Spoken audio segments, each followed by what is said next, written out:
In the last presentation, I introduced a three-step strategy making process. Step one was vision and mission.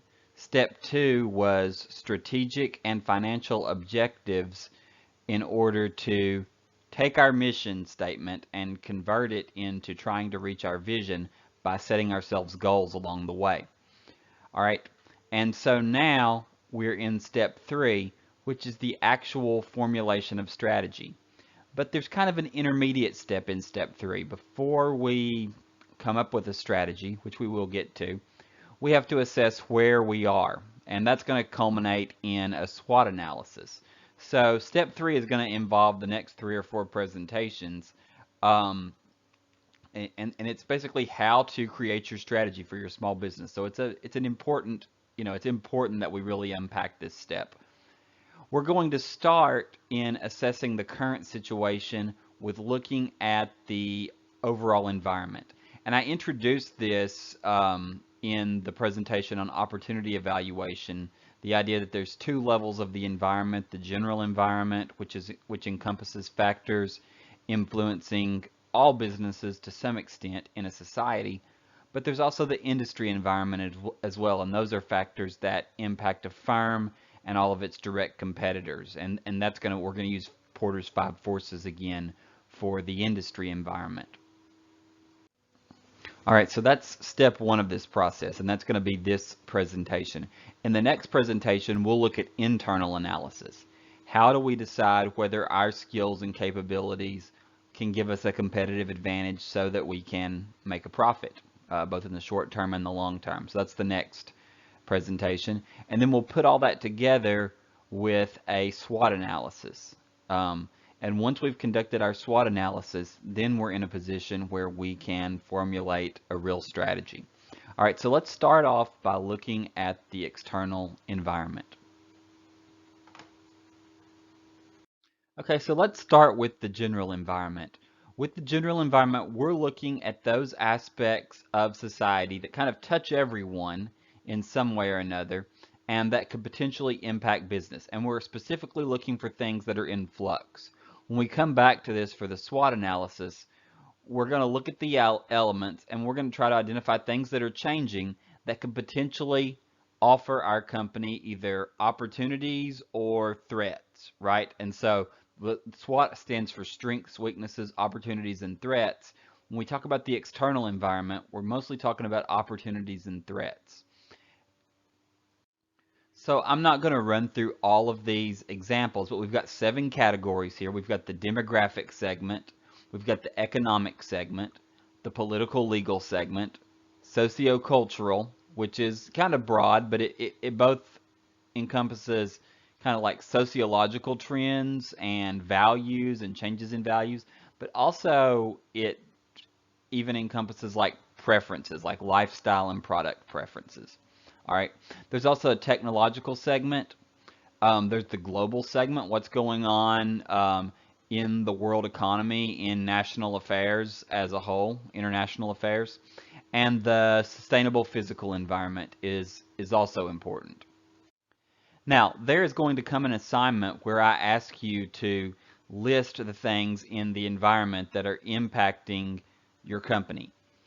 When you come to that, I want you to be more specific than the terms on this slide. You have to spell it out for me. What's going on? If you write about, don't say, okay, the population size is impacting my company. Well, what about the population size? Oh, Murfreesboro is growing. That's important. Inflation rates are impacting. Well, what's going on with inflation rates? The general price level is increasing by 3% per year, and so that's going to impact our ability to purchase the resources that we need to create our product, and on and on. So you want to be more specific. These are just kind of subcategories here listed on this slide. I spoke about Porter's 5 forces in a previous presentation. I'm going to talk a little bit more about them now to unpack them. You've already seen this exact slide before. This is showing you, Porter's 5 forces on the left side of that scales. And basically what this slide is demonstrating to you is that the stronger those forces are, the heavier those things are, so to speak, the less attractive the target market is, right? So when there's high threat of new competitors, high threat of substitute products, great intensity of rivalry. Suppliers have a lot of bargaining power. Customers have a lot of bargaining power. Then the industry is not as attractive.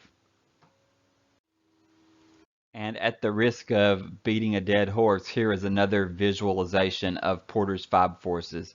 You see that in the middle light blue box, rivalry among competing sellers is kind of the focal force, and then all the other forces both impact that and are impacted by that. And so the others are a little bit more independent, standalone-ish, and they all impact the rivalry among sellers. Overall, we want forces to be weak, right? We don't want these forces to be strong as a business owner within a given industry. Okay, so let's talk individually about some of the different forces. Threat of new entrants. One way of thinking about threat of new entrants is barriers to entry. Barriers to entry make the industry more attractive for companies that are already in that industry. So if you're an outsider trying to get in, well, you don't really like barriers to entry. You want the industry to be easy to enter. Once you've made the move, though, and gotten in, you actually would prefer there be some high barriers there. And so, for the most part, when we think about industry, we want there to be barriers to entry. If we can get in, we're glad those barriers are there. All right, here's some examples of barriers to entry. Economies of scale. What does economies of scale mean? It means that you have to be a certain size to provide products and services at an attractive cost. All right, so once you're in, and you've achieved economies of scale, basically you're large enough to where you can reduce your costs and provide your prices at an attractive level to customers. You want the you want that barrier there. Alternatively, though, that makes it tough as an entrepreneur trying to get started, right? If there are a lot of barriers to entry and economies of scale are one of those barriers, um, there's probably going to be a lot of startup costs to try to get big enough to be able to compete. And as we talked about earlier, that could be something that is a fatal flaw in your idea if you can't raise that level of capital. So it's kind of a double-edged sword here. All right, product differentiation may be a barrier to entry if companies that are in the industry, including yourself, have a lot of different types of products, and there's not many niches in the market for new, smaller companies to kind of edge in and say, hey, we're going to target this demographic, because basically if products are differentiated, then most of them are already covered. All right. Similar to economies of scale is capital requirements, but this is kind of just more direct. If it costs a lot to enter an industry, well, obviously that's a barrier. Switching costs refers mostly to customers, although it could refer to suppliers. The idea behind this is that if there are high switching costs, then even if you enter an industry, customers, it costs them a lot to switch. Maybe it's a technology and they have to learn how to use a whole new platform. Maybe, there's something about, distinctive options when it comes to particular taste. Maybe, there's a lot of learning involved when you go to a new company. For all those reasons, customers a lot of times want to stick with the company that they are already with, and so that creates high switching costs. Similarly, suppliers may have a great relationship with and really understand with some working knowledge how to make a company happy, and they're going to be less likely to switch if you need a supplier to exclusively focus on you. That one's not as common as the customer related switching costs though. Okay, this one is bargaining power of suppliers. Bargaining power of supplier. Supply power increases when the following things occur. When suppliers are large and few in number. The idea here is that if there are only a few of them, then the suppliers are going to be much more likely to be price makers rather than price takers. In other words, they don't care what little puny you thinks. There's three suppliers you can choose from, and if you didn't exist, it would not impact their business really much at all. And so for that reason, they're price makers, at least compared to you, and you have to take whatever price they give you. All right. Another one, suitable substitute resources and supplies are not available. Obviously, if there's no alternative, that gives bargaining power to the suppliers and makes them better able to be a price maker once again. Third, your industry's companies are not large customers of the supplier. Basically, the idea here is that the supplier may care more about other industries. Okay, so the supplier may service your industry, but maybe 85% of their business is from another industry. So they obviously aren't going to care really about the demands from companies in your industry so much. All right. And finally, the supplier's goods are critical to your marketplace success. If there's a certain resource that you have to have, it's absolutely essential for you to be able to put your service or product on the market. That puts the supplier in a really advantageous situation, right? They know that you are just absolutely, that they're absolutely indispensable to you and that you're not going to move along. And for that reason, again, they get to set the price. And if you kind of balk at that and reject that, ultimately they could just go into the industry themselves, into your industry themselves, if what they're selling is that critical to success. So all of these things are things that impact the bargaining power of suppliers. Okay, what about bargaining power of buyers and customers? This is also a force that can really impact your profitability, and there's basically three mechanisms that I want you to know here. All right, so first of all, buyer power increases when buyers are large and few in number. We saw the exact same reasoning for suppliers. Here, though, we're just looking downstream, right? If there's only a few customers, if there's one or two or three or four, or even a dozen really important customers, then you're very beholden to those customers, and those customers can demand a certain price. Second, a few buyers purchase a large portion of your industry's output. All right, there may be, you may have 10,000 customers or 10,000 potential customers, but if two buyers are purchasing over 50% of the product, then those two buyers have an enormous amount of sway in the pricing. And for that reason, there's not much you can really do. They've still got control, and you're a price taker rather than a price maker. And third, buyers' switching costs are low. So if buyers can easily just, dance from one product, one service to another, it's not, really a problem for them. They just assume Skype as Zoom. They just assume go to Domino's as Papa John's. Then they've got a lot of power, right? And you can't set the prices where you want to because they're just going to go to the alternative. Okay, threat of substitute products, the fourth one.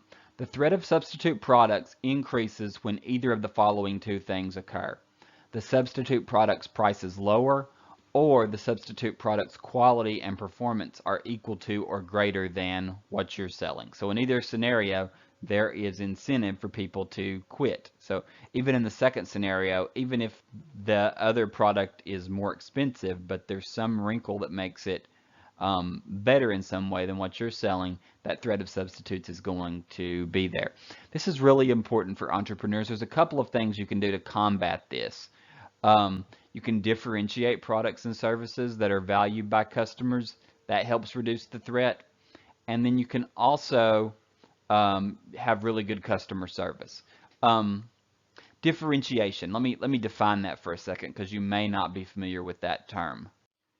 Differentiation is just the idea that our products and services are either tailor-made for particular customers, or they're slightly higher quality, or there's something about them that makes them better than the standard. So that's one way of reducing the threat of substitute products for an entrepreneur. Another way of doing that is really, really strong customer service. Just customers are less likely to jump ship, even if a viable substitute's there. Even if the substitute's price is lower or the quality and performance can be proven to be greater if there's really good customer service in place. And so we're going to focus later in the semester on good customer service, and it's really it's crucial for entrepreneurs. Okay, our fifth and final force, that one that was in that blue box in the middle when I showed you all the forces. Intensity of rivalry among competitors. This rivalry increases when there are a lot of competitors. Kind of makes sense, right? If there are more competitors out there for you to bump into, to be at loggerheads with, there's much more likely that there's going to be some competitive rivalry going on, either price wars, negative advertising, more aggressive sales campaigns, whatever it is. All right. If industry growth slows or declines, that greatly increases the intensity of rivalry among competitors. Why is that? Because they're used to a certain growth rate, and if all of the entrepreneurs in town are used to making 5% more each year, and then suddenly that stops because demand dries up or the population increase goes away, then they start fighting each other more aggressively for that same demand. And even worse, if industry growth actually declines, right? Then it becomes even more urgent that they, at least maintain the same market share that they had a year ago. Number three, when there are high fixed costs, and those are like startup costs. All right, why does this make sense? If an industry is really cheap to get into, it doesn't cost you that much, then exiting is really, it's not that big of a deal. If it cost you $1 million to start your business, though, there were all these high startup costs, you're going to be willing to take losses for a longer amount of time and continue, to aggressively compete against your rivals because you've already sunk so much money into the business. And they all feel the same way, right? Because it's very likely that their startup costs are very similar to what yours are. And because there's such an investment in the business, there is an incentive to keep fighting, right? To not give up. All right. And number four, there is a lack of differentiation opportunities. So here is the idea that there aren't many wrinkles you can add to a given product or service. Basically, there's only one way to fight, and that's with this, standard product or service. And we've got to duke it out with our competitors for market share. And really, there's no way to appeal to a certain slice of customers. We're going to be doing aggressive advertising. We're going to be doing price cuts, and it's going to make life less fun for all involved. At the conclusion of your five forces analysis, you've gone through all five, and what you want to do is assess whether each force is strong, weak, or moderate based on, kind of going through those different criteria for ascertaining the strength of the force. And, you can either, the things that I've presented are more theoretical. These are the things that should make an industry more competitive, and they often do. But a lot of times there are industries where the five forces are strong, and some of those things may not be in place, right? Like on its face, it looks like it should be weak, but actually we see a lot of intense rivalry there. For whatever reason, there's bad blood or whatever else. So you want to assess all five of those forces as a small business owner, and then you want to ask yourself, is the collective strength of the five competitive forces conducive to good profitability? And as a small business owner, you're always doing this assessment, right? You're always going back and looking and saying, is my industry still attractive in 2020? And, versus it may have been attractive in 2012 when you started the business, but you're constantly reassessing. So what you're trying to really answer is, can firms expect to earn decent profits given those five forces? Or are some of the forces sufficiently powerful to undermine industry profitability? And you may do your five forces analysis, and you have four that are, completely benign, unattractive, attractive, no concern at all, they're weak. But you've got one powerful force, and one powerful force, if it's strong enough, can be powerful enough to make the industry unattractive in terms of its profit potential. And so you want to make sure that you take inventory of all of them and decide whether there is an existential threat to your company at all times. So let's put all this together. What we're really concerned about are things in the industry that are in flux that could either provide us a very profitable opportunity or that could really threaten us, right? And so as we look at the general environment, as we look at the industry environment, we are thinking in terms of strategy making. What course are we going to take to seize opportunities and guard against threats? In 2 presentations from now, I'm going to put together, show you how to do a good SWOT analysis. But this is the beginning of this. We've got to scan our environment first, all right, and look for things in the environment that can provide opportunities, but also on the negative side, things in the environment that are going to provide threats.